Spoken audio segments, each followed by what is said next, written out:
కనకదుర్గ జ్యోతిష్యాలయం. మీ ముఖము, ఫోటో, చేయి, పేరు, వయసు, గోత్రం వాట్సాప్ చేయండి. విద్య, ఉద్యోగం, ప్రేమ, పెళ్లి, సంతానం, విదేశీ ప్రయాణం, వ్యవసాయం, వ్యాపారం, ఆరోగ్య సమస్యలు, ఆర్థిక సమస్యలు, రావలసిన డబ్బులు రాకపోవడం, ఇళ్లు స్థలాలు అమ్ముడుపోకపోవడం, ఎటువంటి సమస్యకైనా 3 రోజుల్లోనే పరిష్కారం చూపబడును. సంభోగ వశీకరణ చేయబడును. స్త్రీ పురుష వశీకరణం ప్రత్యేకంగా 100% చేయబడును. చెడు ప్రయోగాలకు నివారణ చేయబడును. పండిత్ కిషోర్ శర్మ. Cell number 9008860513. ఓం శ్రీ మాత్రే నమః. ఛానల్లోకి స్వాగతమండి. ఈ వీడియోలో మనం కన్యా రాశి వారి గురించి తెలుసుకోబోతున్నాం. ఈ రాశి వారి జీవితంలోకి అక్టోబర్ 5వ తేదీన రాబోతున్న ఆ ఇద్దరు వ్యక్తులెవరు? ఆ ఇద్దరి రాక వల్ల మీ జీవితం ఎటువంటి మలుపు తీసుకుంటుంది? ఈ రాశి వారికి అక్టోబర్ 5వ తేదీన అసలు ఏం జరగబోతుంది? మీరు వినబోతున్న వార్త మీకు ఆనందాన్ని కలగజేస్తుందా లేదా అనే అంశాలతో పాటుగా ఈ సమయంలో మీరు చేసుకోవలసిన దేవతారాధన, అలాగే పాటించవలసిన పరిహారాల గురించి వివరంగా తెలుసుకుందాం. కానీ అంతకంటే ముందుగా మీరు కనుక మన ఛానల్ని సబ్స్క్రైబ్ చేసుకోకపోతే సబ్స్క్రైబ్ చేసుకుని పక్కనే ఉన్న బెల్ ఐకాన్ నొక్కి ఆల్ సెలెక్ట్ చేసుకుంటే మేమిలాంటి వీడియోస్ అప్లోడ్ చేయగానే ముందుగా మీకు నోటిఫికేషన్ వస్తుంది.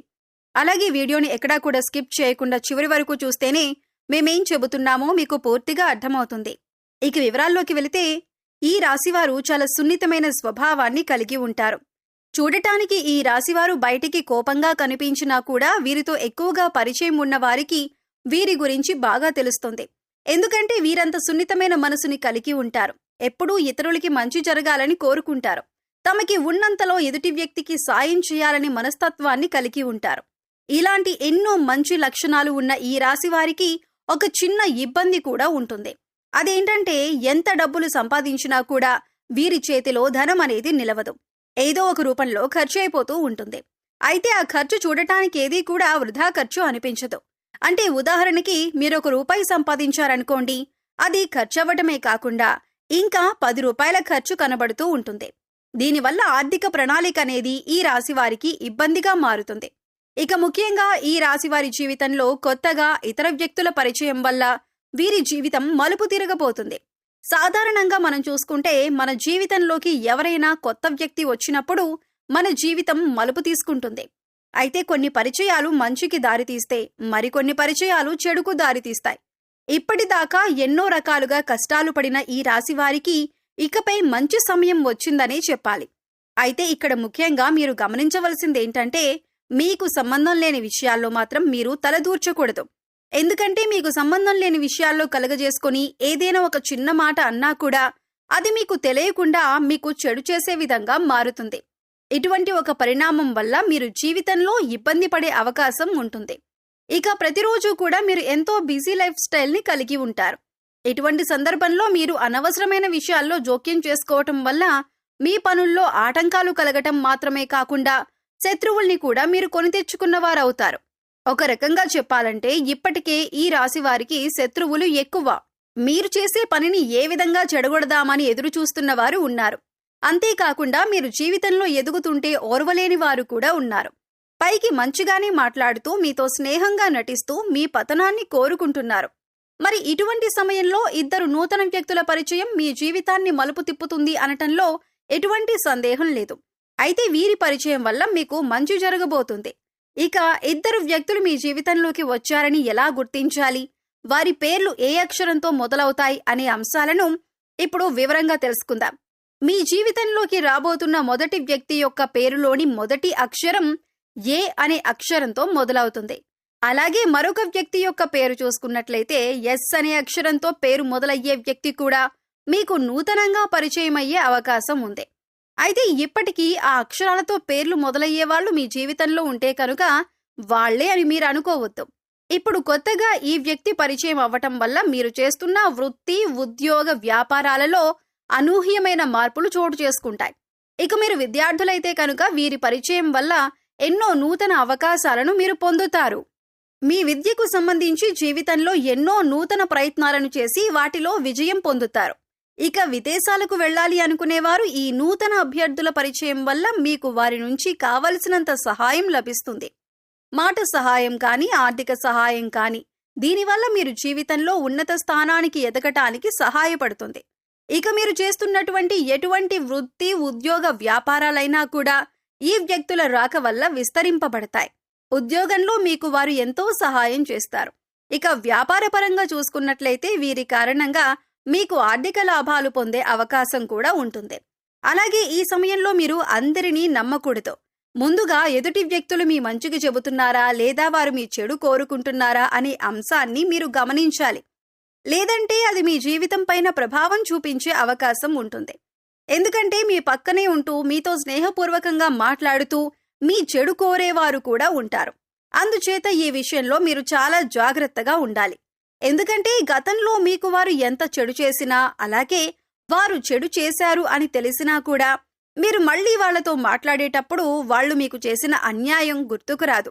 అది మీ అతి మంచితనమనే చెప్పుకోవచ్చు. అందరినీ తొందరగా నమ్మేస్తారు. అలాగే అందరూ మనవాళ్లే అని అనుకుంటారు. అయితే ఎప్పుడూ కూడా అతి మంచితనం అనేది ప్రస్తుత సమాజంలో మంచిది కాదు. అది మీ చేతకానితనమని అందరూ అనుకుంటారు. అందుచేత ఈ విషయంలో తగిన జాగ్రత్తలు తీసుకోండి. ఇక ఏదైనా వ్యాపారంలో కొత్తగా పెట్టుబడి పెట్టాలి అనుకుంటే మాత్రం ఈ సమయంలో మీరు ఇతరుల మాట విని తొందరపడి పెట్టుబడి పెట్టొద్దు. ఇక ఏదైనా వ్యాపారంలో కొత్తగా పెట్టుబడి పెట్టాలి అనుకుంటే మాత్రం ఈ సమయంలో మీరు ఇతరుల మాట విని తొందరపడి పెట్టుబడి పెట్టొద్దు. కనీసం మీరు అనుభవజ్ఞుల సలహాలను పాటించాలి. అలాగే మీ ఇంట్లో పెద్దవాళ్ల మాట విని వారి మాట ప్రకారం నడుచుకోవటం వల్ల నష్టాలను తగ్గించుకోవచ్చు. లేదా ఇతరులు చెప్పారు కదా మనం చేసేద్దామని తొందరపాటుతనంతో నిర్ణయం తీసుకుంటే మాత్రం కష్టాల్లో పడే అవకాశం ఉంటుంది. ఇక కుటుంబ సభ్యుల మధ్యలో ఏవైనా చిన్న చిన్న మాట పట్టింపులు ఉన్నా, అభిప్రాయ భేదాలు ఉన్నా కూడా మూడో వ్యక్తిని మీ మధ్యలోకి రానీయకండి. ఎందుకంటే ఇది పెద్ద గొడవలకు దారితీసే అవకాశం ఉంటుంది. ఏదైనా సమస్య ఉంటే మీరు డైరెక్ట్గా కూర్చొని సమస్యను మాట్లాడుకొని పరిష్కరించుకోవచ్చు. ఇలా చేయటం వల్ల మీకు మానసికంగా కూడా ప్రశాంతంగా ఉంటుంది. సమస్యలు అక్కడికక్కడే పరిష్కారమవుతాయి. ఇక ఈ సమయంలో అవివాహితులకు మంచి సంబంధం కలిసి వస్తుంది. మీరు కోరుకున్న జీవిత భాగస్వామి లభిస్తుంది. అలాగే ఆరోగ్యపరంగా చూసుకున్నట్లయితే ఈ సమయంలో మీరు దగ్గు, జలుబు, ఆయాసంతో కొద్దిగా ఇబ్బంది పడే అవకాశం ఉంటుంది. కాబట్టి ఇటువంటి సమస్యల నుంచి బయటపడటానికి మీరు ప్రతిరోజు ప్రాణాయామం చేయటం అలవాటు చేసుకోండి. విద్యార్థులు ఓవర్ కాన్ఫిడెన్స్తో కాకుండా చక్కగా మీరు చదివే దాని గురించి అవగాహన తెచ్చుకొని ఒక ప్రణాళికాబద్ధంగా చదవటం వల్ల మీరు పూర్తిగా సిలబస్ని కంప్లీట్ చేసుకుని విజయం సాధించే అవకాశాలు ఎక్కువగా ఉన్నాయి.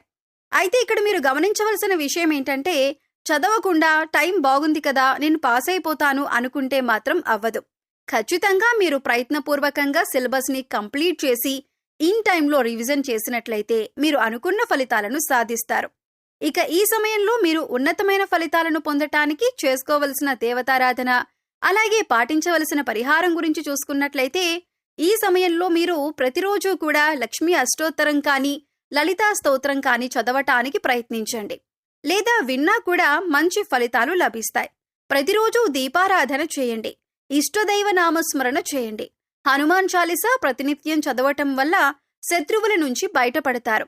అలాగే మీరు పాటించవలసిన పరిహారాలు చూసుకున్నట్లయితే ప్రతిరోజు నవగ్రహ స్తోత్రాలను చదువుకోండి. వీలైతే గుడికి వెళ్లి నవగ్రహాలకు ప్రదక్షిణలు చేయండి. సోమవారం నాడు శివుడికి అభిషేకం చేయించుకోండి. అలాగే ఆడవారు తులసి కోట వద్ద దీపారాధన చేసి 3 ప్రదక్షిణలు చేయండి. అలాగే మీ ఇంట్లో ఏదో ఒక పూల మొక్కలు పెంచటానికి ప్రయత్నించండి. ఇలా చేయటం వల్ల మీ మనసుకు ప్రశాంతత కలుగుతుంది. సో చూశారు కదండి, అక్టోబర్ 5వ తేదీన కన్యా రాశి వారి జీవితం ఎటువంటి మలుపు తిరగబోతుంది. అలాగే ఈ సమయంలో ఇద్దరు వ్యక్తుల పరిచయం కావటం వల్ల ఈ రాశి వారికి మంచి జరుగుతుందా లేదా చెడు జరుగుతుందా, ఈ సమయంలో మీరు చేసుకోవలసిన దేవతారాధన, అలాగే పాటించవలసిన పరిహారాల గురించి ఈ వీడియోలో మనం వివరంగా తెలుసుకున్నాం కదా. ఈ వీడియో మీకు నచ్చినట్లయితే లైక్ చేయండి.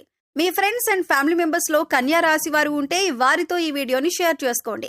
అలాగే ఇప్పటి వరకు మన ఛానల్ని కనుక సబ్స్క్రైబ్ చేసుకోకపోతే సబ్స్క్రైబ్ చేసుకొని పక్కనే ఉన్న బెల్ ఐకాన్ నొక్కి ఆల్ సెలెక్ట్ చేసుకుంటే మేము ఇలాంటి వీడియోస్ అప్లోడ్ చేయగానే ముందుగా మీకు నోటిఫికేషన్ వస్తుంది. మరో చక్కటి వీడియోతో మళ్ళీ కలుసుకుందామండి. ఓం శ్రీమాత్రే నమః.